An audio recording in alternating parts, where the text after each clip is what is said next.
Trump has been doing everything that he can to make the life for detainees as horrible and as cruel as possible, to use it as a deterrence to make sure that less and less people try to, cross into the country. But, one thing that someone always told me is that even if it looks bad, don't worry. He gave me a pat on the shoulder, he said, because it can always get worse. And that's exactly what's been happening, because ICE has gotten far, far worse. And this is going to be talking about a specific ICE detention center in Georgia, this one specifically. Listen to this. Lawyers allege abuse of migrant women by gynecologists in Georgia ICE detention center. I was brought up by the American dream that you treat people the way you want to be treated, said the nurse who filed the whistleblower complaint. So what this is about a nurse who was working in a ICE detention center in Irwin County, Georgia. And before she filed the notice, she was demoted to her position, so she had less clearance and less things to say when they kind of caught on that she was maybe not on the inside and not totally okay with everything that was going on. She was a whistleblower, and she alleged that the ICE detention center was doing horrible things to the people in there. One of those being forced hysterectomies and other terrible treatment to ICE detainees, the women specifically. We'll get into it super quick. A nurse... Oh, sorry, my bad. Let me actually show you what I'm reading. A nurse who worked at the Immigration and Customs Enforcement Detention Center in Irwin County, Georgia, and 4 lawyers representing clients are claiming that immigrant women were routinely being sent to gynecologists who left them bruised and performed unnecessary procedures, including hysterectomies. Now, this is nothing new. Just the thing with like the hysterectomies, this is nothing new, really. Let's talk on this for just a second. Extremely not pog. Yeah, extremely not pog.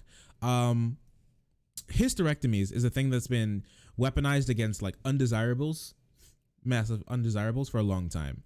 One thing that I can remember is that this was done to sterilize Native Americans, specifically in the 1900s and the 1800s as well. They were routinely sterilized. Their kids were taken from them, and they were like put into, American schools and not like Native American schools, so they can civilize them, things like that. Black women, this happens to them a lot, and other minority women as well in the United States. This sort of thing where a lot of gynecologists and other male doctors, they'll have like women go in and go under surgery for things like cysts or endometriosis or something along those lines, and then the women wake up and they end up not with a hysterectomy, which means they remove part or all of the uterus, right? And I remember hearing this one story when I was reading about this a little bit. There was this one black woman who said that she was going in for something about endometriosis or something along those lines, which is like cysts on like the ovaries and the uterine wall, if I remember specifically. Listen, I'm not a woman, ain't got that shit. All right, I just got a tummy. She was sedated, and actually one of the nurses woke her up and told her that like on one of like the massive like a Bible of like pages that she signed her name on in the when she was consenting to getting the surgery, that it said that in there she signed a condition that said if the doctor felt it necessary, he can do a hysterectomy, which means like remove the uterus or part of the uterus, right? And then she said, it's really interesting, on black women, he seems it's almost always necessary to perform a hysterectomy. So this is just nothing new, but now it's being brought to the but now it's being brought to these immigrants so they can get a little taste of the American dream, The doctor who 3 lawyers identified as Dr. I'm not sure how to pronounce the first name, Mahendra Amin, I'm not sure. We're just going to call him Amin, practicing in Douglas, Georgia, has continued to see women from Irwin County Detention Center for the past several years, despite complaints from his patients. Amin was the subject of a Justice Department investigation in 2015 for making false claims to Medicaid and Medicare. As a result, he and other doctors involved paid $525,000 in civil settlements, according to the Justice Department.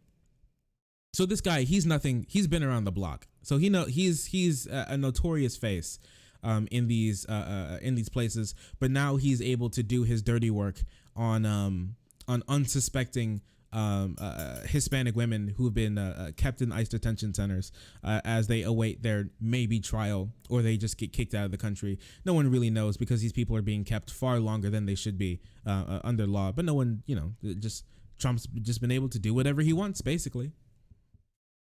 The facility houses immigrant detainees in custody of ICE, which is part of the Domestic Homeland Security. Project South, Georgia Detention Watch, Georgia Latino Alliance, for Human Rights in South Georgia Immigrant Support Network filed a complaint on behalf of detained immigrants at the center. I want to get into some of the crazy stuff that they did. 2 or 3 years ago, I had a face-to-face conversation with someone in management. I was disturbed. I begged for her to get my client treatment from a different doctor. I told her I had heard from multiple people that he was rough, that that they were scared to go to him, and that they didn't understand what he was doing. This never ever should there be a time where you're getting medical care where you shouldn't understand what the doctor is doing. You should always understand what's going on. Always. The fact that they don't know what's going on is incredible. But admin said immigrant women have continually been sent to Amin, despite concerns the facility is privately contracted by LaSalle Corrections. A company spokesman did not respond to a request by comment by NBC News. I wonder why they decided not to comment on anything here. I wonder why.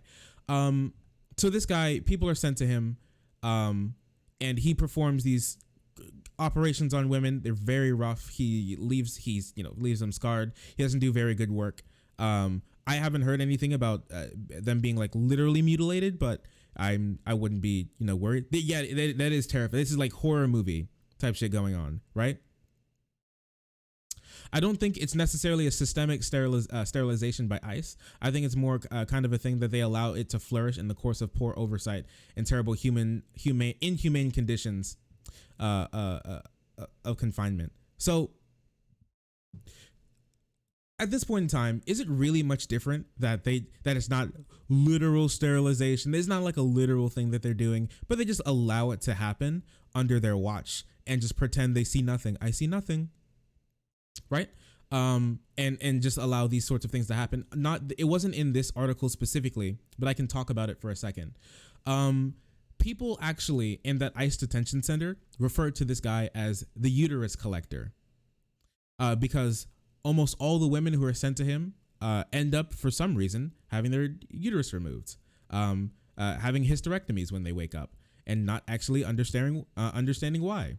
So this is one thing. Another thing that this in this lawsuit alleges is that they were talking to these women not with a native Hispanic person or a native Spanish speaker. They were getting consent for these operations through Google Translate. They were using Google Translate to get confirmation from these women about their surgeries. And obviously lots of things can go wrong. They're not entirely sure. And then they just sign off because, they're pressured to, they're in the situation. Maybe they actually genuinely need help. And then they wake up on the table and they realize that their uterus is gone, just out of nowhere. Just whoopsie, that's gone. That should never happen. It's so hard to believe that this is happening. Well, actually, it's not hard to believe it's happening. But us allowing this to happen is disqualifying for us to be a first world nation. It just is. This shouldn't allow to be happen in any developed civilized country at all. But sadly, it's not only allowed to happen, but it's kind of encouraged by the current administration by having such horrible people run ICE and continue to fund ICE. In a civilized society, these detention centers just wouldn't stand. They'd be torn down by the populace. But sadly, they're just allowed to stand up, and some people even hold them up as a uniquely American thing. This is what America's all about. Come in the legal way or get your uterus removed. But there's more. There's obviously more, because this is ICE that we're talking about. And ICE is a horrible, now genocidal, disgusting organization that allows these sorts of things to happen. And it gets worse. Muslim ICE detainees reportedly fed pork, and were told by a chaplain it is what it is. Now, if you didn't know, Muslim people cannot eat pork. But for some reason, since apparently since about 2017, ICE has been not letting people just choose a halal meal. And a halal meal means one that conforms to the Quran and Muslim beliefs. They're not allowed to choose that now, and they're just fed things like pork. I believe some religions aren't even allowed to eat things like seafood, and I don't think that they're getting seafood. I don't think they're getting lobster in there, but they're just not taking care for their religious beliefs, which is a constitutional right. You have to allow them to do that. You can't not. And the chaplain there is just told them, it is what it is. Consequently, Muslim detainees have been forced to choose between their sincere religious beliefs and their health. Many have suffered illness, stomach pains, vomiting, and diarrhea as a result. This is just basically torture. They're using the cover of the pandemic to basically say that, oh, we can't get your halal meals in.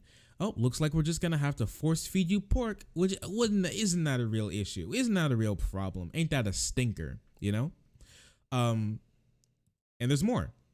Another thing about the pandemic, ICE has been using the pandemic as well to basically use this as a situation to torture inmates. So, because that's super fun, right?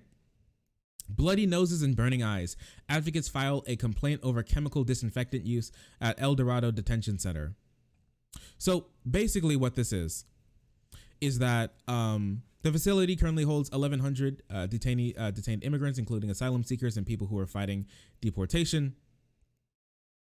Since May 11th, several detainees have reported to advocates that the frequent use of a disinfectant used by the facility has caused people eye irritation, bloody noses, and to cough up blood. According to the complaint, detainees report the disinfectant HDQ neutral was being sprayed around the housing unit every 30 minutes. And on the safety sheet, the disinfectant says it should only be used outdoors and in well-ventilated areas. And you've seen what those detention centers look like. They're not outdoors and they're not well-ventilated. They're being sprayed on doorknobs. They're being sprayed near where people are. They're being sprayed where people are sleeping next to the beds, on door handles and things like that people frequently touch, windows, things that people need to get to, water fountains, things like that.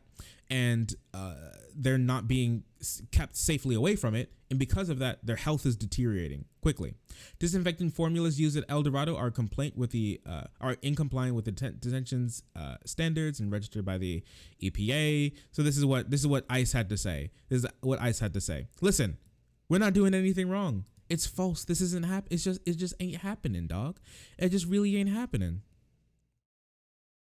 I started bleeding from my nose after being in contact with a strong chemical they're using. I am still bleeding. More than 5 hours later, an official had entered the bathrooms the morning and sprayed a very strong disinfectant. The spray is called HDQ Neutral. I was told about the spray's name by an employee. When I complained to the supervisory staff, she told me that it's not her problem, but that of the cleaning and safety, the staff to take it up with them. The staff had placed the advisories on the wall, but did not mention the safety risks. So yeah, this is this is what it's doing.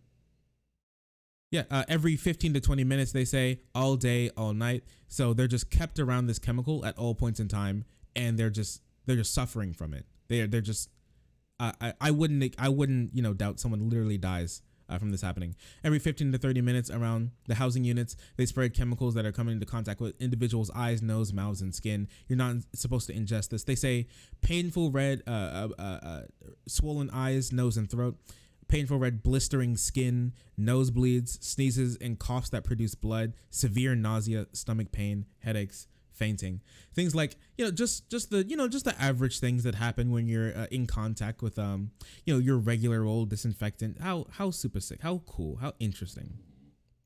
ICE has been embroiled in a lot of issues with them sexually assaulting the immigrants who have been kept there. Isn't that fun? The 35-year-old woman who was held in an ICE facility, which has been overseen by ICE. for about a year, has told lawyers about the pattern and practice of abuse there, including the guards systematically assaulting her, and other detainees in the area were not visible to the cameras. Several guards forcefully kissed her, and later one touched her intimate parts. Often she was walking back from the medical unit to her barracks, according to a file complaint by the enforcement agencies. So yeah, and then she's just being, just kept there for a year, just for a year. That's just what we do now. This is disgusting, and there are more complaints. There are more things wrong with ICE.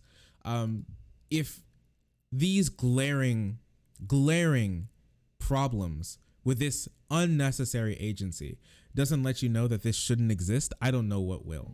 You either don't care or you're just so far gone that I mean, if you do, just email me. My email is shark30 at gmail.com. You can email me and we could talk about it. I could bring you on the stream or something sometime. This is disgusting that this is allowed to happen.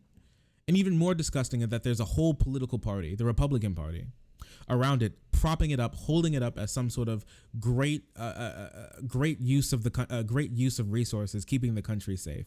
This does nothing to keep the country safe. It only damages people. It hurts people. This is what they're doing. They're hurting people, and they don't care. I remember when news organizations went to a bunch of Trump supporters and they talked about how they're tired of seeing immigrant children stacked on top of each other in like the ICE detention cages as they like wither away and are kept away from their families, or even I'm not sure, none of you guys, I don't think any of you guys were here for that story except for Vicus, when I went over the story that ICE has started, Trump has started to deport children alone back to like El Salvador and Nicaragua and things like that, alone, unaccompanied, just taking kids, throwing them on a plane and then dropping them in like in some Latin American country. That's just what they're doing now. This is how we treat other human beings. It's so hard to look at other countries and say, look at their human rights abuses when we have such flippant and disgusting human rights abuses here that we have to deal with first. I mean, this is it. This is really unfortunate.